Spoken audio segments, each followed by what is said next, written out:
To be joined by the great Phil Steele. The Phil Steele College Football Preview is out, available at philsteele.com and Barnes & Noble. Phil, thanks so much for taking a few minutes for us. How are you today? You know, I am doing great. How about you gentlemen this afternoon? We're doing great. And let's just jump right into Syracuse. So coming off a 10-3 season, Fran Brown's first year, a lot of excitement around here.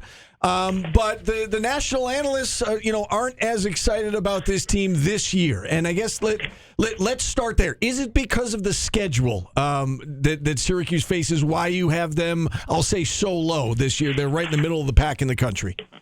Yeah, I would definitely say the schedule had a major impact. It's the fifth toughest schedule in the country, opening up with Tennessee in the opener, and then, of course, they draw the toughest schedule of any of the ACC teams this year, plus the fact they lose quite a bit off the offensive side of the ball from last season.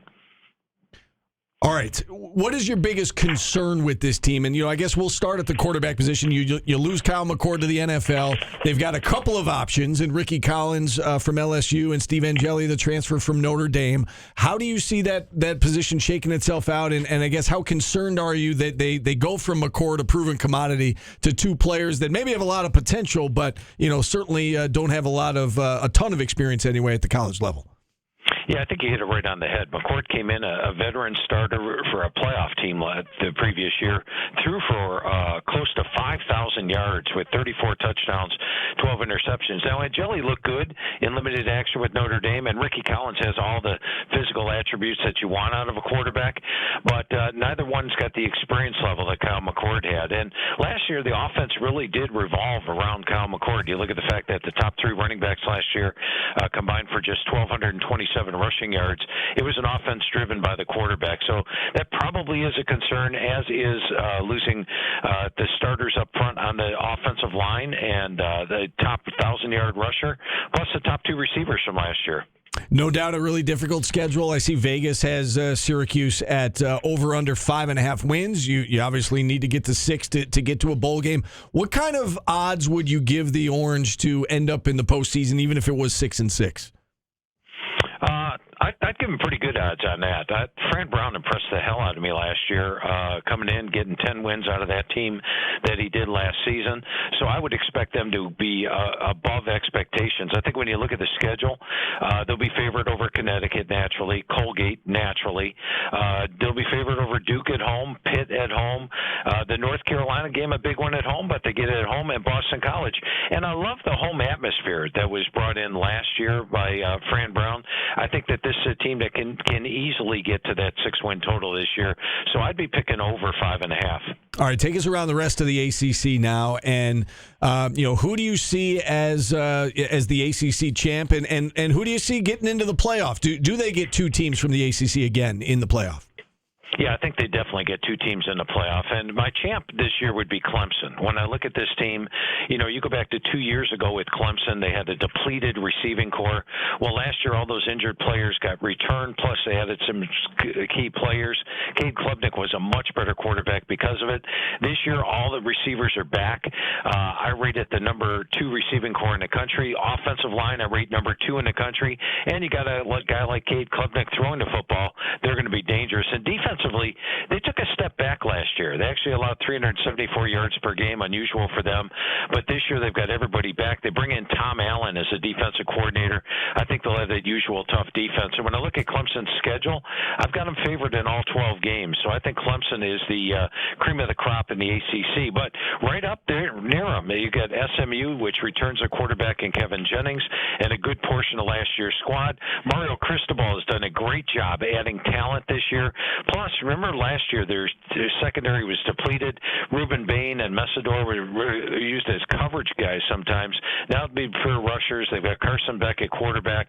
And Georgia Tech with Brent Key finally has a reasonable schedule. They've been hindered by an extremely tough schedule the last couple of years. With a more favorable schedule and having Haynes King and Jamal Haynes back, I think all 4 of those teams are capable of contending for a playoff spot. There you go, Paulie. We keep hearing about Georgia Tech. A lot of people are high on Georgia Tech, and another difficult opponent for Syracuse this season.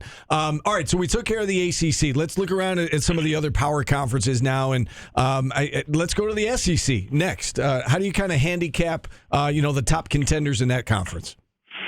Yeah, and I think the most talented team in the SEC, probably Texas, led by Arch Manning. But they do have a tough schedule. They got to play Ohio State on the road, Florida on the road, and most importantly, Georgia on the road. And they've had a tough time getting past Georgia. And that was Georgia's problem last year. Georgia lost 3 games, but during the regular season, they had to play Alabama, Ole Miss, and Texas all on the road. Well, their toughest 3 opponents are those same 3, Alabama, Ole Miss, and Texas, but they get them all 3 at home, where they have not lost a home game in the last 5 years. So I think when you look at Georgia, I've got them favored in all their games. I think they're my pick to win the SEC, but Texas is right up there. And then the other main contenders, the ones I think do also qualify for the playoff spot, Alabama and Kalen DeBoer's second year. Quarterback is the only question mark I have on that team, but Ty Simpson looked pretty good in the Manning Passing Academy. All the other units are in my top 10. I think Bama has a much better year this year. Maybe their only loss is at Georgia. And then a surprise team for you. I'm going to go with Oklahoma. Oklahoma was just 6-7 last year. They had a dominant defense, despite the fact they took on one of the nation's toughest schedules. They held opponents to 87 yards per game, below their season average, number 6 in the country. Their problem was offense, where they had 0 returning starters on the O-line and lost their top 5 receivers. This year they've got a veteran O-line, one of the better units in the country, a much upgraded receiving corps, much like Clemson had last year. I think you'll see that out of Oklahoma this year. And they had in John Mateer from Washington State and Washington State's offensive coordinator. So with an offense to go along with that defense, I've got Oklahoma as a surprise team this year. All right, let's go to the Big Ten now. Is it Ohio State and everybody else, or do the Buckeyes, have some competition at the top? They do have competition, and the biggest competition, I think, comes from Penn State. And you look at the Big Ten champ the last 2 years. Michigan had a lot of players turn down the NFL, opt to return 2 years ago. They won the national title. Last year, Ohio State had a lot of players turn down the NFL, opted to return. They won the national title. Well, this year, Ohio State loses 14 NFL draft picks. Penn State is a team that had a lot of players that could have gone to the NFL, opted to return. They've got 15 returning starters. Drew Alara is a veteran quarterback. They've got Singleton and Allen at running back.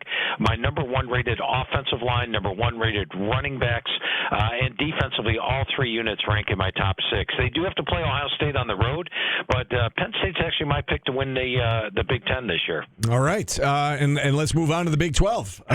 Who do you got out there? Yeah, well, last year, whoever you had at the top finished at the bottom. Whoever's at the bottom finished at the top. I think we'll have more stability this year. I'm going to name 7 teams: Baylor, Utah, Iowa State, Arizona State, Kansas State, Texas Tech, and TCU. All 7 are legitimate contenders. Who's got the best schedule? That would be Baylor, Utah, and Iowa State, and that's why I picked those 3 tied for first in the Big 12 this year. You look at Arizona State, Kansas State, Texas Tech, and TCU. They all have to play 3 of the big boys on the road. So I think schedule-wise, watch Baylor, watch for Utah in a bounce-back season. And Iowa State was in the Big 12 title game last year. It wouldn't surprise me if they are back there again this year. What do you think about Notre Dame and their chances to make the playoff? Oh, they should make the playoff for sure. Marcus Freeman's got maybe even a better squad than he had last year. The Irish are loaded on defense. The offensive line looks extremely strong, and I think Freeman's doing a tremendous job. So I've got Notre Dame in the playoffs this year. And really, if you're looking for a game they're going to be an underdog in this year, it's tough to come up with one. How has your job changed, Phil, with transfer portal and all this offseason movement? It seems like everybody's got, half their rosters are different from one year to the next. How has it changed what you do in your offseason? Well, the second portal really changed things drastically. You go back to I used to be able to talk to the head coaches right after spring practice was over. This year, I not only had to wait for spring practice to be over, but then I had to wait for the portal to close at the end of April. So I had to try to cram in 125 coaches calls all in the month of May prior to getting this thing off to the press. But the other thing that I've noticed is the teams that had the best cohesion, or the ones that don't lose a lot of players to the portal, are the ones that are doing the best. You look at Army and Navy last year, had unexpectedly good seasons. Clemson won the ACC. Iowa State was in the Big 12 title game.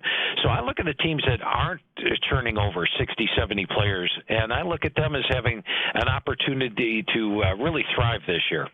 Can I get a national title pick out of you before we let you go?